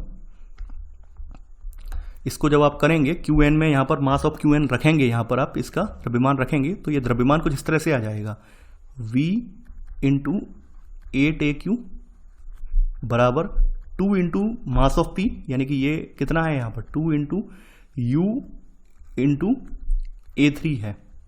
आप इसको सॉल्व कर लीजिए, तो ये A3 से A3 कट गया ये, और इधर ये 2 है, तो ये 4 बार इसका भाग इसमें चला गया, तो ये आपका आ जाएगा 4v बराबर u आ जाएगा। ठीक है, तो आपका आंसर होगा यहाँ पर, ये आंसर होगा आपका u बराबर 4b। तो यही आपका 40 का आंसर है, 40 का आंसर होगा यहाँ पर a वाला। ठीक है, देखिए यहाँ पे कुछ विशेष लॉजिक नहीं था, ये आपका मान जो दे रखा है u बराबर m/x, ये आपको कंफ्यूज करने के लिए था। सिंपल है यहाँ पर प्रश्न, तो एग्जाम में अगर आपको समझ में आ रहा है तो आप इसको सॉल्व कर सकते हैं, अदरवाइज इसको छोड़ सकते हैं। 41वां प्रश्न है अब आपका, एक शिक्षक और 3 छात्रों की औसत आयु 20 वर्ष है, यानी कि एक शिक्षक है और 3 छात्र जो हैं, इनकी औसत आयु कितनी है 20 वर्ष है। यदि तीनों छात्र समान आयु के हों और शिक्षक व प्रत्येक छात्र की आयु का अंतर 20 वर्ष हो, तो शिक्षक की आयु कितनी है। देखिए यहाँ पर हमें पता है जो आपका T1 यानी टीचर, ठीक है, इसके अलावा 3 स्टूडेंट हैं, S1, S2 और S3, तो इनकी जो एवरेज जो आयु है, एवरेज है वो कितना है, एवरेज वो है यहाँ पर 20 वर्ष है। यानी इनका टोटल कितना हो गया, इन चारों व्यक्तियों की टोटल कितना हो गई, एक टीचर की और 3 स्टूडेंट की, चारों की टोटल आयु कितनी हो गई, ये हो गई 20 × 4, यानी कि ये हो गई 80 ईयर, 80 साल हो गई। यहाँ तक बात क्लियर है। अब हमें ये पता है कि भाई जो तीनों छात्र जो हैं ये समान आयु के हैं, तीनों छात्र जो हैं ये समान आयु के हैं, और शिक्षक की आयु क्या है, इनसे शिक्षक का अंतर 20 साल ज़्यादा है, यानी कि शिक्षक की आयु इनसे 20 साल ज़्यादा है। तो हम मान लेते हैं स्टूडेंट जो हैं, ये तीनों स्टूडेंट हैं, S1 जो भी हैं, S1, S2 और S3 हैं, इनको हम मान लेते हैं इनकी आयु x वर्ष है, x ईयर है। ठीक है, ये हमने अज्यूम कर लिया। शिक्षक की हमने मान ली, टीचर की जो है, टीचर बराबर क्या है, ये क्योंकि 20 साल का अंतर है तो x + 20 हमने मान ली यहाँ पर। ठीक है, अब जो प्रश्न में जो बात बोली गई है उसके अकॉर्डिंग हम चलते हैं, प्रश्न के अनुसार लिखते हैं। तो प्रश्न के अकॉर्डिंग लिख लीजिए, इनका जो योग है, यानी एक टीचर और 3 स्टूडेंट का जो योग है आयु का, वो कितना है, 80 साल है। तो लिख लीजिए आप t, ठीक है, plus S1 plus S2 plus S3 बराबर कितना है आपका, ये 80 है। ठीक है, t बराबर हमें पता है कितना है, t बराबर हमने x + 20 माना है, तो x + 20 प्लस स्टूडेंट 1, 2 और 3, इन सब की हमने एज क्या क्या मान के चले हैं, x मान के चले हैं, तो x + x बराबर कितना हुआ, 80। आप जोड़ दीजिए, ये कितना हो गया, ये आपका आ गया 4x + 20 बराबर 80 हो गया। ये आप इसमें से ये करेंगे तो x बराबर कितना आ जाएगा, 60, यानी कि यहाँ पर x का मान जो आ जाएगा आपका 15 आ जाएगा। तो आप x का मान आप रख दीजिए यहाँ पर। तो यानी हमें ये प्राप्त हो गया कि यहाँ पर जो स्टूडेंट है, स्टूडेंट की आयु कितनी है, 15 साल है, और गुरुजी की अगर हम देखें तो गुरुजी की कितनी है, 15 + 20, गुरुजी जो है 35 साल के हैं, 35 ईयर के हैं। तो यहाँ तक आपको क्लियर हो गया होगा ये। ठीक है, तो यहाँ पर शिक्षक की आयु जो है 35 वर्ष है, तो आंसर है 41 का C वाला। 42वां प्रश्न है अब आपका, एक व्यक्ति ने एक कार खरीदी और 3 लाख रुपए में बेच दी। यदि उसे 20% की हानि उठानी पड़ी तो उसने कार खरीदने में कितने रुपए खर्च किए। देखिए ये प्रॉफिट लॉस वाला प्रश्न है। अगर एग्जाम में आपको ये समझ में नहीं आ रहा है या फिर आप प्रॉफिट लॉस के क्वेश्चन करना नहीं जानते हैं, तो इसका एक आसान तरीका भी है। आसान तरीका ये है, आप ऑप्शन के थ्रू चल सकते हैं। क्योंकि हमें बताया गया है कि 20% की हानि उठानी पड़ी है, फिर उसने 3 लाख रुपए में बेची है, यानी आप क्या करेंगे, 4 ऑप्शन है, 4 में से ट्राई करके देख लीजिए। यानी पहले ए ऑप्शन का 20% निकालिए, कितना निकल रहा है, जो वैल्यू 3 लाख के बराबर निकल रही होगी, समझ लीजिए वही वाला ऑप्शन होगा। एक तरीका तो आप ये है, इस तरीके से आप एग्जाम में कर सकते हैं, कभी आप फॉर्मूला भूल जाएं तो। और वरना आप सिंपली, अगर आपको पता है तो ज़्यादा टफ तो है नहीं। तो यहाँ पर बोला गया है कि एक व्यक्ति ने जो कार खरीदी, ठीक है, उसमें बाद में जब बेची है तो उसको 20% की हानि उठानी पड़ी है। तो कितना हुआ है लॉस ऑफ 20% जो है वो किसके बराबर है, सेलिंग प्राइस के बराबर है। ठीक है, तो ऐसे करके कितने के बराबर हो गया ये, ठीक है, ये आपकी इसकी 80% ऑफ कॉस्ट प्राइस हो गया ये।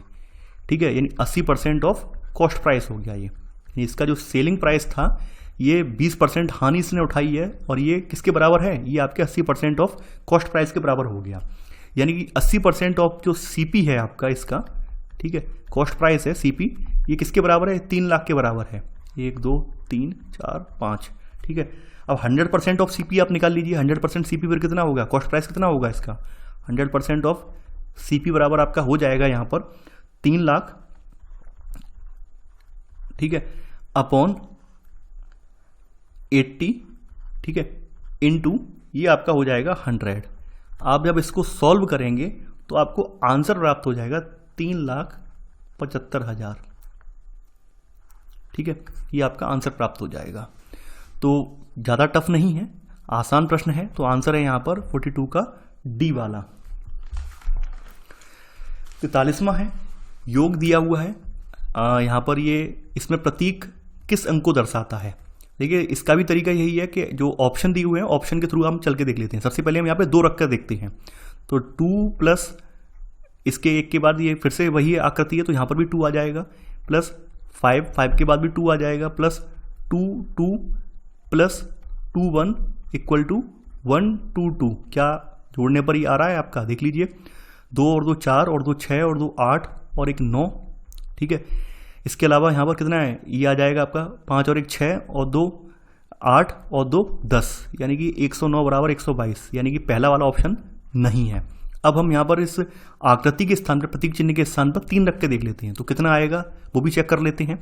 हमने इसके स्थान पर 3 रख कर देख लिया, तो यहाँ पर रख लीजिए आप 3 प्लस 13 प्लस 53 प्लस यहाँ पर 3 3 2 बार आ जाएगा, प्लस 31 बराबर 1, इसके पीछे 3, इसके पीछे 3, जोड़ के देख लीजिए। 3 6 और 3 9 और 3 12 और 1 13। ठीक है, 3 यहाँ पर हासिल लगा, 1 आगे हासिल, और 1 और 1 2, 5 और 2 7 और 3 10 और 3 13, यानी कि 133 बराबर 133। लेफ्ट हैंड साइड बराबर राइट हैंड साइड, यानी कि यहाँ पर जो प्रतीक चिन्ह है इसके स्थान पर 3 आएगा। तो आंसर आ जाएगा 43 का आपका बी वाला। 44वां प्रश्न है अब आपका, यदि आपके पास 2 सीधी 7.5 फुट और 3.25 फुट की छड़ें हैं, तो आप कम से कम कितनी लंबाई नाप सकते हैं। देखिए, यहाँ पर कम से कम शब्द आया है, इसका मतलब क्या है, हमें इसका HCF निकालना है, यानी कि हमें महत्तम समापरिवर्तक इसका ज्ञात करना है। अब देखिए, यहाँ पर 7.5 और 3.25 लिखा हुआ है। सबसे पहले इसको आसानी के लिए हम क्या करेंगे, इसमें 100 का मल्टीप्लाई कर देंगे। ठीक है, इससे क्या हो गया, कितना प्राप्त हुआ, 750। इसका फैक्टर हम कर लेते हैं। फिर 3.25 है, इसमें भी वही करते हैं, 100 का मल्टीप्लाई कर देते हैं, तो ये हो जाएगा आपका 325, 3 2 5। अब इनके फैक्टर आप कर लीजिए, दोनों के फैक्टर। तो दोनों के फैक्टर जब आप करेंगे तो इसका आ जाएगा 5 की घात 3 गुणा, आगे आ जाएगा 2 गुणा 3। 325 के आप कर लीजिए फैक्टर। 325 के करने पे आपको प्राप्त होगा 5 की घात 2 गुणा 13। ठीक है, इसमें जो HCF निकालना है, तो HCF में जो ज़्यादा है वो हम ले लेते हैं। क्या क्या आ जाएगा इसमें कॉमन, इसमें आ जाएगा 5 की घात 2 कॉमन आ जाएगा। ठीक है, यानी कितना हो गया, ये 25 हो गया। अब चूंकि हमने इसको आसान करने के लिए इसमें 100 का मल्टीप्लाई किया था, तो हमें यहाँ पे 100 का इसमें भाग देना पड़ेगा, तो आपको प्राप्त हो जाएगी वैल्यू 0.25 फुट। ठीक है, यानी कि आंसर होगा आपका यही वाला 0.25 फुट। यानी कि हम इन दोनों की सहायता से कितनी लंबाई माप सकते हैं, 0.25 फुट लंबाई माप सकते हैं। तो यहाँ 44 का आंसर होगा आपका बी वाला। तो आंसर है आपका यहाँ पर बी। 45वां प्रश्न है, अनुक्रम 14, 18, 20, 24, 30, 32 की प्रत्येक संख्या में एक सरल गणितीय संक्रिया द्वारा अभाज्य संख्याओं का एक अनुक्रम प्राप्त किया जाता है। यानी कि यहाँ पर हमें एक अगर सरल गणितीय संक्रिया हम करेंगे तो हमें क्या प्राप्त होगा, एक अभाज्य संख्याओं का अनुक्रम प्राप्त होगा। निम्न में से कौन सी अनुक्रम की अगली संख्या है। देखिए, आपके सामने जो संख्याएं दी हुई हैं 14 दी हुई है, और 14 में से अगर आप 1 को घटा दें तो कितना प्राप्त हो जाएगा, 13। ये आपको एक अभाज्य संख्या प्राप्त हो रही है। 18 में भी आप कर लीजिए गणितीय संक्रिया, यहाँ पर 1 घटा देंगे तो कितना प्राप्त हो रहा है, 17 प्राप्त हो रहा है। 20 में से भी आप अगर 1 घटाएंगे तो कितना प्राप्त हो रहा है यहाँ पर, तो 19 आ जाएगा आपका अभाज्य संख्या। 24 में से भी आप अगर 1 घटा देंगे तो कितना, 23 आपकी एक अभाज्य संख्या प्राप्त हो जाएगी। ठीक है, इसी तरह से 30 में 1 घटा दीजिए आप तो कितना प्राप्त हो रहा है, 30 में से 1 गया, कितना बचा यहाँ 29, ये भी एक अभाज्य संख्या प्राप्त हो गई आपको। 32 को देख लें तो 32 में से अगर 1 घटा देंगे तो आपको कितना प्राप्त होगा, 31, ये भी एक अभाज्य संख्या है। अब देखिए इसके आगे की कौन सी अभाज्य संख्या होगी, अब इसके आगे की देखिए अभाज्य संख्या जो बनेगी 33 बनेगी नहीं। ठीक है, 34 नहीं होगी, 35 होगी नहीं, 36 होगी नहीं, 37 होगी। ठीक है, यानी कि ये 37 होगी अगली वाली, और 37, ठीक है, ये आपकी 37 होगी। यानी कहने का मतलब क्या है, इसमें 1 जोड़ देंगे तो कितना आ जाएगा, यानी 38 माइनस 1 37 आ जाएगी। तो आपकी जो संख्या होगी अगली वाली, अगली संख्या आपकी होगी 38।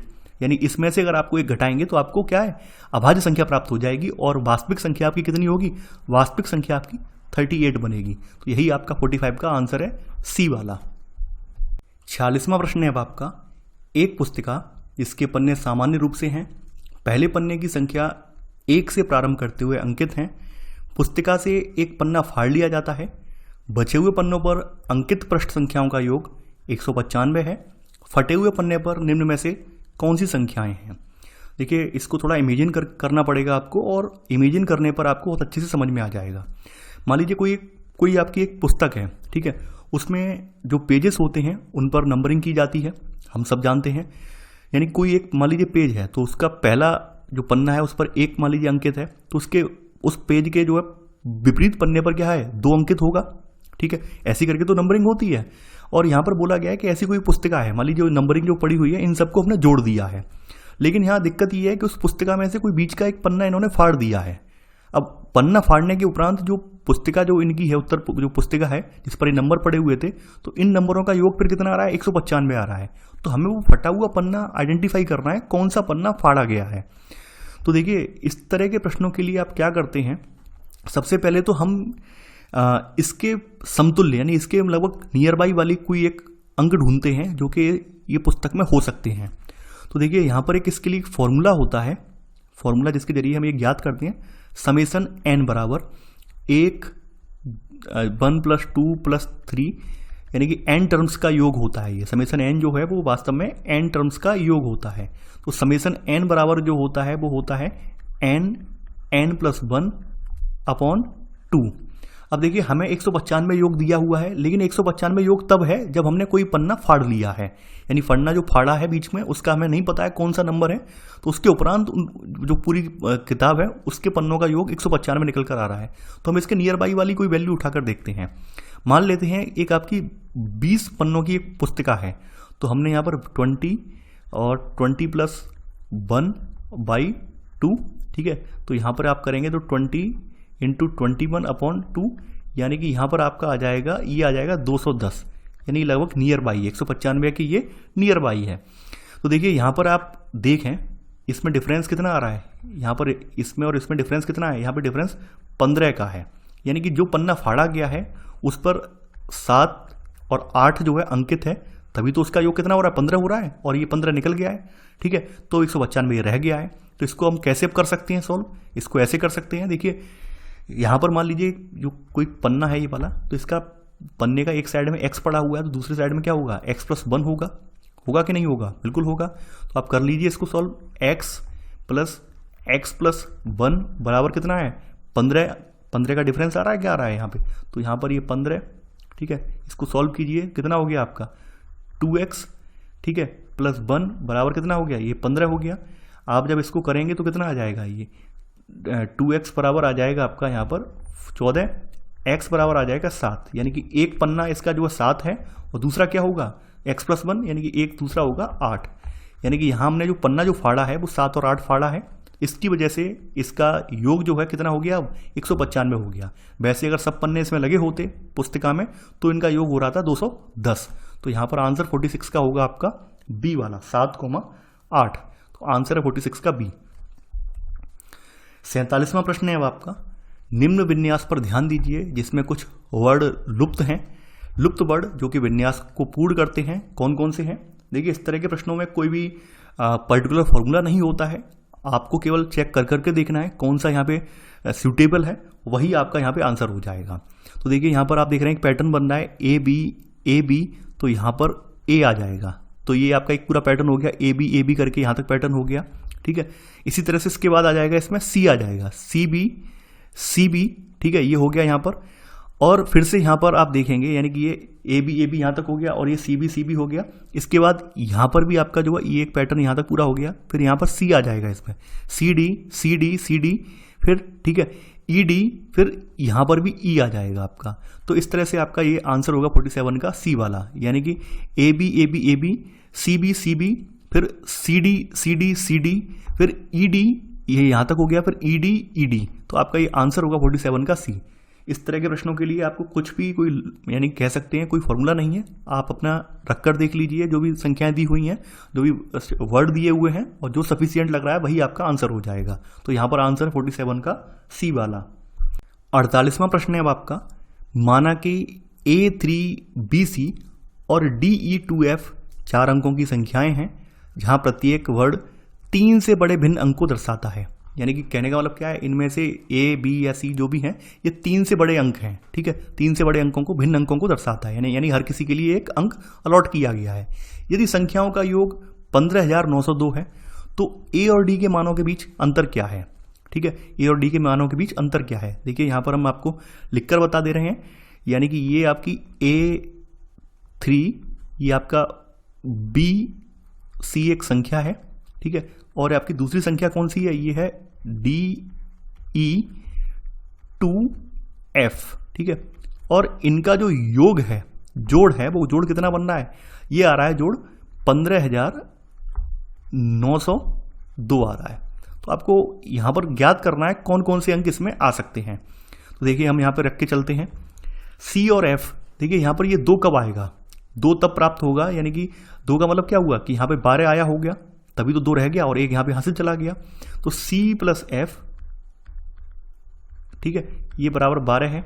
अब C और F 12 कौन कौन से मान C और F में लग सकते हैं, एक तो आपका मान यहाँ पर C और F में लग सकता है 8 और 4 लग सकता है, ठीक है। दूसरा मान क्या लग सकता है, 7 और 5 लग सकता है, ठीक है। एक 9 और 3 लग सकता है, 9 और 3 लग सकता है।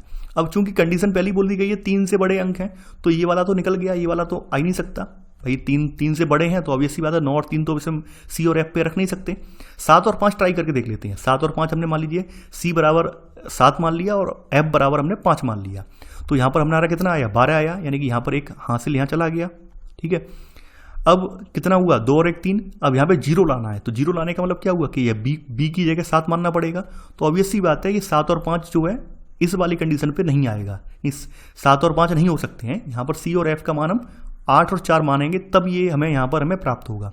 तो हमने यहाँ पर C का मान लिया 8 है, ठीक है, और F का कितना है, F का 4 है। अब 8 और 4 कितना हो गया, 12, ठीक है। यहाँ पर 1 हासिल गया, तो आपका कितना बचा, यहाँ पर 2 बचा, ठीक है, 1 हासिल गया यहाँ पर। अब यहाँ पर 0 लाना है, तो 2 और 1 3, तो B का मान कितना होगा, ऑब्वियस सी बात है B 7 होगा, तभी तो 0 आ पाएगा। 7 यानी 7 और 1 8 और 2 10, यहाँ पर 0 आ गया, 0 आ गया, यहाँ पर 1 हासिल चला गया, ठीक है। अब ये कितना हो गया, 3 और 1 4 हो गया। E का मान कितना हो जाएगा, यहाँ पर E का मान अब हो जाएगा आपका 5 हो जाएगा, ठीक है। 4 और 5 कितना हो गया, 9 हो गया। अब देखिए ध्यान देना, हमें पहले बोल दिया गया 3 से बड़े अंक हैं। अब 3 से बड़े अंक हमने मोस्टली सब यूज कर लिए, ठीक है, 3 से बड़े अंक हमने सारे यूज कर लिए, हमने 5 भी यूज कर लिया, 7 भी यूज कर लिया, 8 भी यूज कर लिया, 4 भी यूज कर लिया। कौन कौन से अंक हमने अभी यूज नहीं किए हैं, एक तो 9 यूज नहीं किया है हमने अंक, ठीक है, और दूसरा 6 यूज नहीं किया है। और 9 और 6 कितना होता है, 15 होता है, ये हमें पता है। और A और D का फिर डिफरेंस कितना आ जाएगा, यानी A - D बराबर आ जाएगा आपका 9 - 6 बराबर आ जाएगा आपका 3। तो आंसर होगा आपका 48 का C, यानी 3। बड़ा सिंपल प्रश्न है, कुछ भी नहीं है, केवल आपको ध्यान रखना है कौन से अंक हमने किसको अलॉट किए हैं, और जो जोड़ है वो जोड़ सही से निकल कर आना चाहिए, ठीक है। बहुत सिंपल है, कुछ भी नहीं है इसमें, रीजनिंग का प्रश्न है। तो 48 का आंसर होगा आपका C वाला, आंसर है 3। 49वां प्रश्न है अब आपका, यहाँ पर 49 है। यहाँ पर 2 कथन S1 और S2 नीचे दिए गए हैं, जिनके उपरांत एक प्रश्न है। S1 बोला गया है 51 पृष्ठों की एक पुस्तक में किसी भी पृष्ठ पर 2 से अधिक रेखा चित्र यहाँ पर नहीं है। यानी कि यहाँ पर 51 पृष्ठों की कोई पुस्तक है और इस पुस्तक में किसी भी पृष्ठ पर 2 से अधिक रेखा चित्र नहीं है। यानी मतलब प्रत्येक पृष्ठ पर या तो 0 या फिर 1 या फिर 2 रेखा चित्र हैं, लेकिन इससे ज़्यादा नहीं है। यहाँ तक बात क्लियर है। इसलिए यहाँ पर हम देखेंगे, इसलिए हम यहाँ पर ये नहीं कह सकते हैं कि पुस्तक में 100 से अधिक रेखा चित्र हैं। स्टेटमेंट 2 जो कह रहा है, ये कह रहा है प्रत्येक पृष्ठ पर कम से कम 1 रेखा चित्र है। यानी प्रत्येक पृष्ठ पर कम से कम 1 रेखा चित्र है। तो उस हिसाब से कितने हो गए रेखा चित्र यहाँ पर? 51 के करीब रेखा चित्र यहाँ पर हो जाएंगे। क्या इस पुस्तक में 100 से अधिक रेखा चित्र हैं? क्या इस पुस्तक में 100 से अधिक रेखा चित्र हैं? देखिए यहाँ पर अगर आप देखें तो प्रत्येक पृष्ठ पर कम से कम 1 रेखा चित्र है। मतलब प्रत्येक पृष्ठ पर या तो 1 या 2 या 3 या उससे अधिक रेखा चित्र हैं। तो यहाँ पर हम ये फिर से नहीं कह पा रहे हैं कि यहाँ पर 1 से अधिक यानी कि 100 से अधिक रेखा चित्र हैं। अगर दोनों स्टेटमेंट 1 और स्टेटमेंट 2 को उठाकर देखें, यानी अगर दोनों स्टेटमेंट जो हैं इन सबको उठाकर देखें, तो हम ये पाएंगे स्टेटमेंट 1 और स्टेटमेंट 2 के साथ प्रश्न का उत्तर देने के लिए यहाँ पर ये पर्याप्त आंकड़ा नहीं है। ठीक है, यानी मान लेते हैं 51 पृष्ठों की पुस्तिका है और किसी पृष्ठ पर 2 से अधिक चित्र हैं, तो कितना हो गया? यानी मान लीजिए 2 चित्र हैं तो 102 चित्र हो जाएंगे। 102 हो जाएंगे, यानी 100 से ज़्यादा निकल गए। ठीक है, दूसरी बात, प्रत्येक पृष्ठ पर कम से कम 1 रेखा चित्र है। कम से कम 1 रेखा चित्र है तो 1 रेखा चित्र कितना हुआ? 51 प्रश्न है तो 51 का मतलब क्या हो गया? 51 हो गए। तो ऑब्वियस सी बात है ये 102 से कम है। तो यानी कि क्या इस पुस्तक में 100 से अधिक रेखा चित्र हैं? ये कहना कन्फर्म नहीं है। दोनों ही स्टेटमेंट यहाँ पर पर्याप्त नहीं है। तो यहाँ पर 49 का आंसर होगा आपका यहाँ पर सी वाला। 50वां प्रश्न है अब आपका। देखिए ये रूल ऑफ एलिगेशन जो होता है, बंधन का नियम है, उससे निकलेगा प्रश्न ये। और इसके बारे में अगर आप पहले से पढ़ते आए हैं तो आप कर पाएंगे, अन्यथा मैं आपको फिर से बता दे रहा हूँ, रूल ऑफ एलिगेशन को एक दिन में समझना आसान नहीं है। अगर आपने पहले से प्रैक्टिस की है तो आप कर पाएंगे, वरना आप यूट्यूब पर रूल ऑफ एलिगेशन अगर आप डालेंगे तो आपको तमाम यूट्यूबर्स के वीडियो देखने को मिल जाएंगे, वहाँ से आप इसे डिटेल में समझ सकते हैं। फिलहाल हम इसको प्रश्न को करते हैं। निम्नलिखित आंकड़ों पर विचार कीजिए। एक तरफ लड़कियां लड़के दिए हुए हैं, अंग्रेजी माध्यम के प्राप्तांक हैं, हिंदी माध्यम के प्राप्तांक हैं। ठीक है, तो यहाँ पर सबसे पहले अंग्रेजी माध्यम के जो प्राप्तांक दिए हुए हैं वो हम लिख लेते हैं। यानी एक तरफ गर्ल्स हैं और दूसरी तरफ बॉयज़ हैं। तो यहाँ पर गर्ल्स ने लड़कियां हैं, ठीक है, कितने प्राप्तांक प्राप्त किए हैं? यहाँ पर 9 प्राप्त किए हैं प्राप्तांक। बॉयज़ ने कितने प्राप्त किए हैं? यहाँ पर 8 प्राप्त किए हैं। ठीक है, इनका जो बंधन है यानी कुल माध्य प्राप्तांक कितना आ रहा है? यहाँ पर ये आ रहा है 8.8 आ रहा है। ठीक है, ये इनका माध्य प्राप्तांक 8.8 आ रहा है। अब आप इसको कर लीजिए। ठीक है, आप जब इसको 9 में से 8.8 घटाएंगे तो यहाँ कितना प्राप्त होगा आपको? ये प्राप्त हो जाएगा 0.2। और इसी तरह से इसमें से इसे घटाएंगे। ठीक है, 8.8 में से 8 को घटाएंगे तो ये कितना प्राप्त हो जाएगा आपको? ये प्राप्त होगा आपको 0.8। यानी कि यहाँ पर आप देख पा रहे हैं कि यहाँ पर 4:1 निकल कर आ रहा है। यहाँ पर 4:1 निकल कर आ रहा है। ठीक है, यानी कि ratio of boys and girls का रेशियो जो है कितना है आपका यहाँ पर? ठीक है, ratio of boys and girls ये है 4:1 में आ रहा है। ये किसकी बात हो रही है? इंग्लिश की बात हो रही है। ये हमने अभी इंग्लिश का निकाला है। अब सेम इसी तरह से आप हिंदी का निकाल लीजिए। हिंदी के माध्य प्राप्तांक जो हैं कितने प्राप्त हो रहे हैं वो आप निकाल लीजिए। ये तो इंग्लिश का निकल कर आया 4:1 में। अब हिंदी का निकाल लीजिए। तो हिंदी के लिए भी वही करेंगे।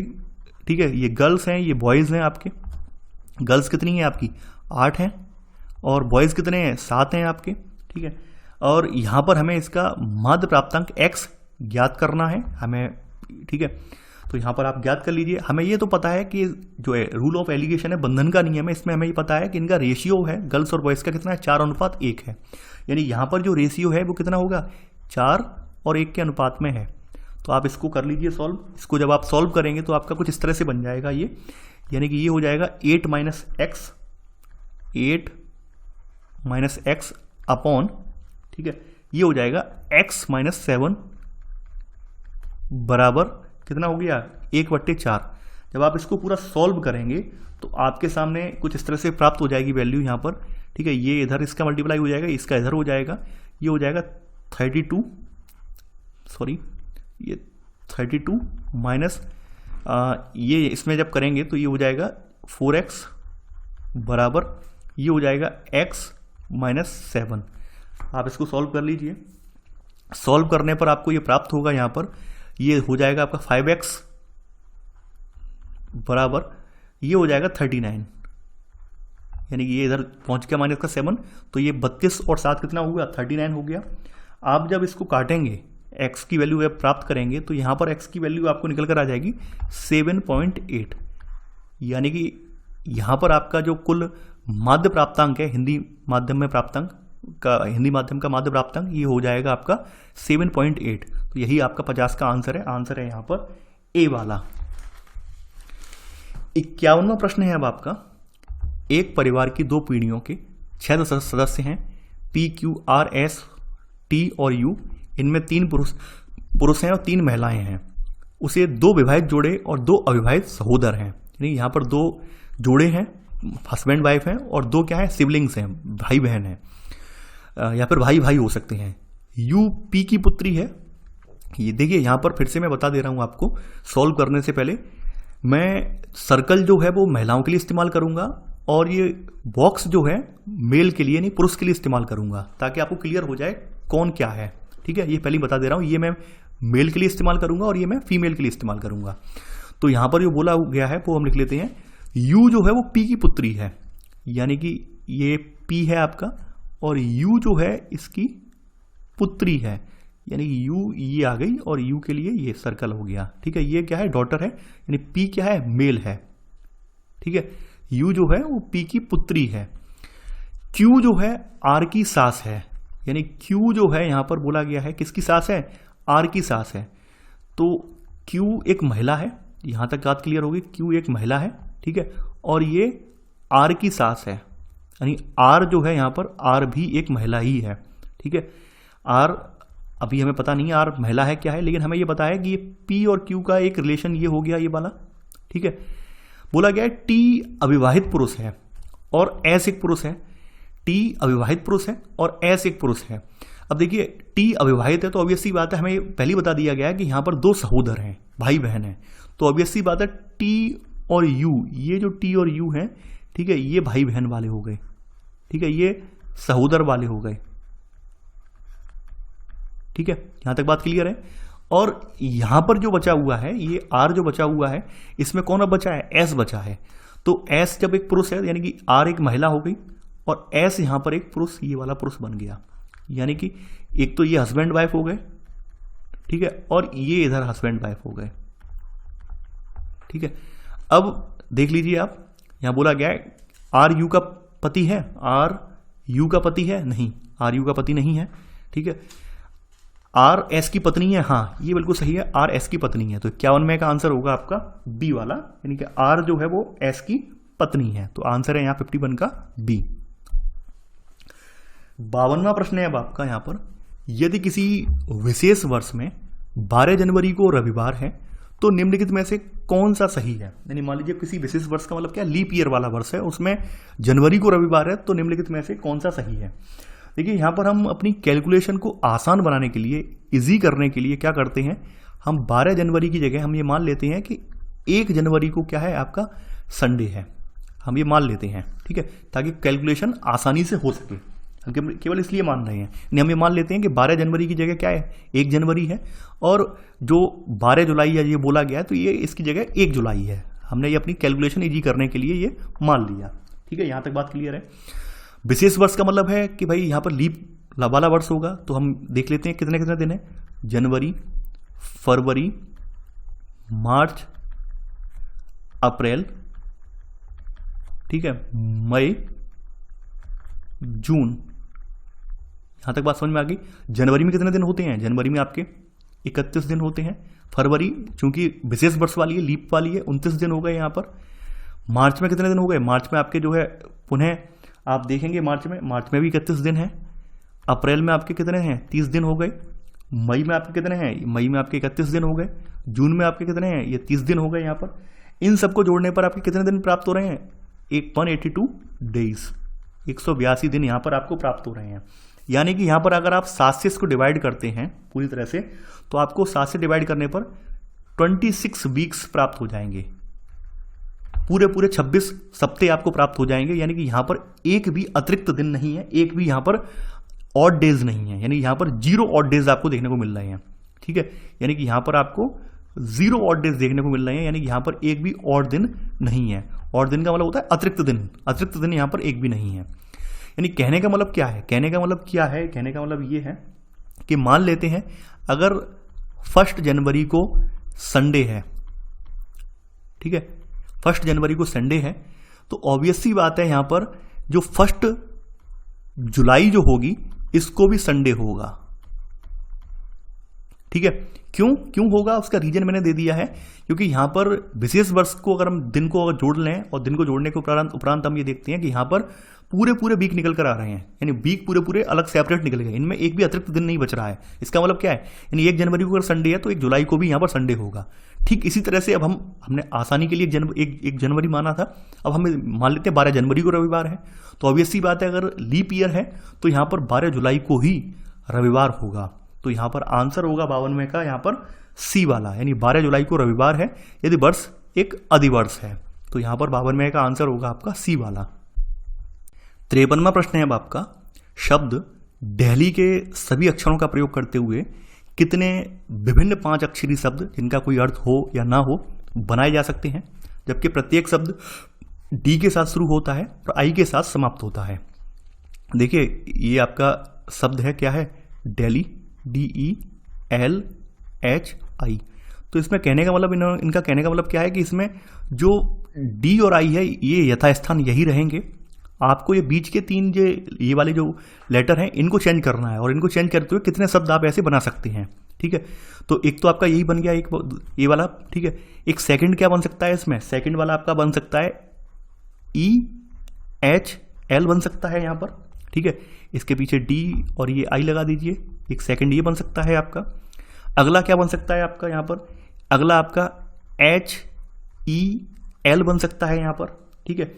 अगला क्या बन सकता है यहाँ पर, HLE बन सकता है यहाँ पर, ठीक है। फिर अगला जो बन सकता है, एक बन सकता है LE और H बन सकता है यहाँ पर, ठीक है। या फिर अगला बन सकता है LH और E बन सकता है, यानी कुल मिलाकर आपके 3, 4, 5, 6, यानी कि बीच के जो शब्द हैं इनको घुमाकर आप 6 प्रकार के यहाँ पर ये शब्द बना सकते हैं, ठीक है। 6 प्रकार के आप जो है अक्षरी शब्द ये बना सकते हैं। तो यहाँ पर आंसर होगा 53 का यहाँ पर डी वाला 6। 54वां प्रश्न है अब आपका, एक बल्लेबाज का उसकी 50वीं पारी के बाद औसत स्कोर 46.4 था, 60वीं पारी के बाद उसका औसत स्कोर कितना है, 2.6 बढ़ जाता है। पिछली 10 पारियों में उसका औसत स्कोर क्या था, ये पूछा गया है। देखिए यहाँ पर ध्यान देना, इसका जो 50 पारियां इसने 50 इनिंग्स जो खेली हैं, ठीक है, इनका औसत स्कोर इसका कितना है, इसका जो औसत स्कोर है इसका था 46.4 था, ठीक है। यहाँ तक बात क्लियर है। इसके बाद 60 पारियों का औसत स्कोर, यानी कि जब इसने 60 इनिंग्स जब खेली हैं तो 60 इनिंग्स का औसत स्कोर इसका कितना हुआ, ये हुआ आपका इसका 46.4 प्लस 2.6 और बढ़ गया इसमें 2.6, यानी कितना हो गया, ये आपका हो गया इसका 49 हो गया 60 पारियों का। अब ध्यान देना यहाँ पे पूछा क्या गया है, इसने देखिए पारी पहली एक तो पारी खेली 1 से 50 तक एक पारी खेली है, उसके बाद अगली जो पारी खेली है वो 51 से लेकर 60 तक खेली है। तो 1 से 50 तक का जो इसका जो स्कोर है वो कितना आ रहा है, इसका 46.4 आ रहा है। और 51 से 60 यानी कि यहाँ से लेकर यहाँ तक ये मिलाकर सम्मिलित रूप से कितना आ रहा है इसका यहाँ से लेकर यहाँ तक बाद में जो आ रहा है वो आ रहा है कितना, 49 आ रहा है, ठीक है। हमें यहाँ से लेकर यहाँ तक का जो स्कोर है ये ज्ञात करना है, ये हमें नहीं पता है कि ये कितना आ रहा है। तो यहाँ पर हमने 60 इनिंग तक का देख लिया है, तो 50 पारियों का कुल स्कोर कितना होगा भाई, 50 पारियां हैं, 50 इनिंग्स हैं, तो 50 इनिंग्स का जो टोटल निकालेंगे आप, 50 इनिंग्स का जो टोटल जब आप निकालेंगे तो टोटल होगा इसका कितना होगा, यानी 46.4 इंटू 50, ये तो एवरेज था, औसत था। अब आप इसका टोटल निकालेंगे तो टोटल इसका आ जाएगा आपका यहाँ पर 2320 टोटल आ गया। 50 इनिंग्स का टोटल कितना आ गया, 2320 आ गया। आगे ध्यान देना यहाँ पर, अब 60 पारियों का निकाल लीजिए, यानी ये तो 50 के इनिंग्स का टोटल निकाला है, अब 60 इनिंग्स का टोटल निकाल लीजिए। 60 इनिंग्स का टोटल आप निकाल लीजिए, कितना हो गया, 60 इनिंग्स का टोटल बराबर 49, ठीक है, क्योंकि 60 इनिंग्स का एवरेज है, ये एवरेज है दोनों, ध्यान देना ये एवरेज हैं दोनों, ये एवरेज हैं, ठीक है। अब 60 इनका टोटल बराबर 49 इंटू 60 कितना हो गया, ये आपका हो गया 2940। यहां तक बात क्लियर है। अब हमें क्या निकालना है, अंतिम 10 पारियों का औसत स्कोर निकालना है, पिछली 10 पारियां, यानी कि ये इसका अंतिम 10 पारियों का औसत स्कोर निकालना है। तो अंतिम 10 पारियों का निकाल लीजिए। तो यहां पर हम लिख लेते हैं अंतिम 10 पारियों का, ठीक है। अंतिम 10 इनिंग्स का कितना हो गया, इनका निकाल लीजिए। ये हो गया आपका बराबर 2940 माइनस इसमें से ये घटा दीजिए 2320 बाई कितने का, हम 10 का भाग दे देते हैं। तो ये आपका आ जाएगा, यहां पर आपका आ जाएगा 620/10। इससे से काट दीजिए, ये कितना आ गया, ये आ जाएगा 62। यानी कि अंतिम 10 पारियों का जो स्कोर है, औसत स्कोर है, वो कितना है, 62 है, यानी ये 62 है। तो यही आपका आंसर है, आंसर है 54 का सी वाला। तो ये था हमारा आज का वीडियो। आई होप आपको ये वीडियो पसंद आया होगा। आप लोग इस वीडियो को लाइक शेयर करना बिल्कुल ना भूलें, और देखिए आप लोग धैर्य बनाए रखें। मेरा मानना ये है कि मैं लगभग 1 महीने से वीडियो नहीं ला पा रहा था, अब वीडियो आना स्टार्ट हुए हैं, तो मैं पूरी कोशिश करूंगा कि जो भी टाइम हमारा कह सकते हैं बेकार गया है, जिस टाइम में मैं वीडियो नहीं ला पाया हूं, आने वाले समय में मैं जल्दी से जल्दी उसको कवर कर सकूं, यानी डेली डबल वीडियो लाकर आपका टाइम की भरपाई कर सकूं। तो आप लोग जुड़े रहिए, अपना सपोर्ट बनाए रखिए। तो चलिए आज के लिए बस इतना ही। Thanks for watching. जय हिंद।